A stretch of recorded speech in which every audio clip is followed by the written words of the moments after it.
негизи 2018 жылы мен ошондой интервью бергенимдин себеби бизде ошондой потенциал чоң да.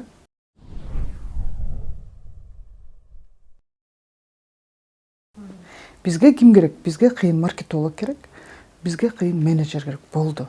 Эки эле киши ушул Орто Азия эмес, биз керек болсо Миланда ачкан бар да. Мен канча жылдан бери айтып келем. Бир кыйын маркетолог, бир кыйын менеджер табылбай койду биздин мамлекеткечи. Бул нерсе мен жалгыз өзүмөн келбейт да. Орто Азияны. Анын үчүн эмне кылыш керек? Эң биринчи мода жумалыгын өткөрүш керек. Кандай мода жумалын өткөрүш керек? Бул всемирный, бүткүл дүйнө жүзүнө дегенчи, всемирный мода жумалыгын өткөрүп, болгон дизайнерлердин баарын чогултуп, анан аларды бөлүп, ат кутюр дегенди бир 3 күн, швейный производство дегенди 3 күн, анан аларды ким көрөт? Биз өзүбүз эмес да, биз байерлерди алып келишибиз керек, сатып алуучуларды. Алар кимдер? Россия, эң эле чоң сатып алуучу байерлер бизде Россия, Казакстан. Это бул биздин постсоветский пространство боюнча Азербайджан, Грузия. Ошолордун баарын чакырып, ошолордун бияка келгенде коноктоп, биз гостиницасынан, жатаканасынан өйдө төлөп берип, биздин мода жумалыбызды көрсөтсөк, ошондо 60-70%ке биз алдыга жылмакпыз. Бир жолу ошентип бир масштабный, чоң кылып өткөрүп алсак, анан уже кете бермек да, жылына 2 жолу. Атайын Миланга, атайын Парижге кытайлар, бүткүл дүйнө жүзү ошока мода жумалыгын алышат, көргөнү. Эмне жаңы мода болуп атат деп. Мындай нерсе эмне болгон? Бул жөн эле туп-туура түзүлгөн маркетинг. Болгон эле маркетинг болду.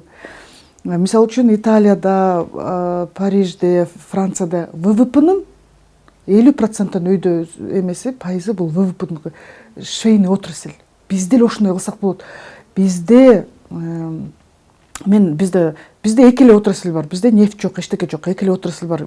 Кайсы менен биз өсүп өнүгө алабыз? Бул туризм. Бизде көрсөтө турчу жерибиз бар.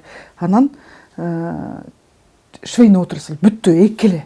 Ушул эки нерсеге көп көңүл буруп койсо, айрыкча швейный отрасльга канча деген адам иштеп атат, канча деген адам акча таап атат, канча деген кийим кетип атат. Made in KG'ни мурда бир 5 жыл, 7 жыл мурда ой деп минтип, ооба, биздики толтура болчу, бирок ойдочу азыр конкуренция чоң болгон үчүн Made in KG'нин эмеси сапаты өзгөрдү, сапаты өйдөлөдү. Азыр кадимкисиндей эле көптөгөн тигүүчү цехтер сапатына иштеп калышты. Азыр количество эмес, санына эмес, сапатына иштеп калышты да.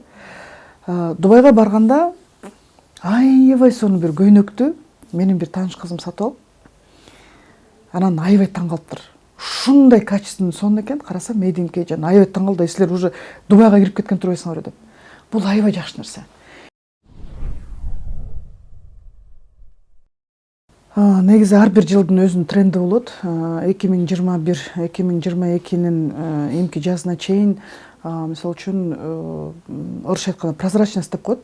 Мисалы үчүн, эгер шым кийип, мурда шым кийип, анан бир кофта кийилип жүрсөк, азыр болсо шым кийип, анын үстүнөн бир прозрачный кофта кийип, анын сыртынан кайра костюм кийип, же болбосо анын үстүнөн кайра калыңыраак рубашка кийген, ушундай нерсе мода болуп атат да. То есть сыртына кийген кийимди бир прозрачный нерсе кийип алган аябай мода болуп атат. Ичиңде эмне кийип жүрсөң, ошонун баары көрүнүп туруш керек да. Ушундай нерсе мода болуп атат. Бул 21-22 жылдын тренди болот негизи. Чач жасалга боюнча негизи азыр каре уже калды. Азыр болсо чачтын узундары кимге негизи эле узун чачтар эме да. Азырынча мода да. Пикси деген кыска чач дагы аябай мода болгон. Анын дагы модасы өтүп баратат. Азыр негизи эле ачык түстөгү чачтар аябай мода болуп атат.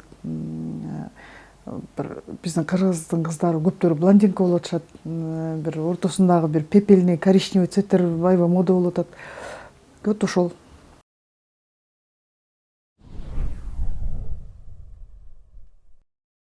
Ооба, мен негизи орусча айтканда капризный клиенткаларды жакшы көрөм, себеби булар мени өстүрөт. Себеби ошолор, мисалы үчүн, мен кийим тигип атканда, мен айтпай эле коеюн, бир менин жашоомдо негизи эле бир бир капризный клиенткам болгон да, кардарым болгон. Бул өтө атактуу адам. Анан ушул айымга мен аябай ыраазымын. Ыйлагым келчү. Баары эле бүттү, кийимибиз бүттү, баарын тегип бүттүк. Анан кездемелер дагы аябай кымбат, метр 3,5 миң, 4,5 миңден алып келет. Анан канча жолу алмаштырдым барып, бүткөндөн кийин жок, жакпайт, могу жерин оңдо, тиги жерин оңдо деп атып кездемелер тешилип калат. Барып кайра жарым метр алып келесиң, то 10 сантиметр жетпей калат.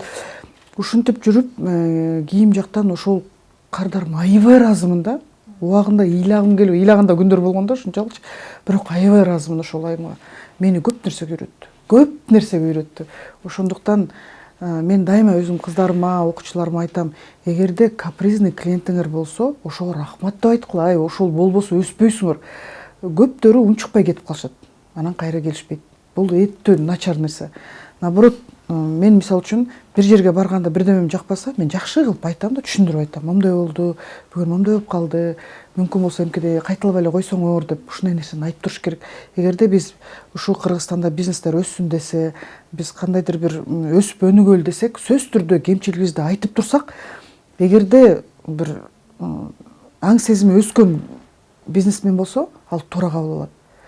Аң сезими өспөгөн, амбициясы туура эмес жолго түшкөн бизнесмендер туура эмес кабыл алышат.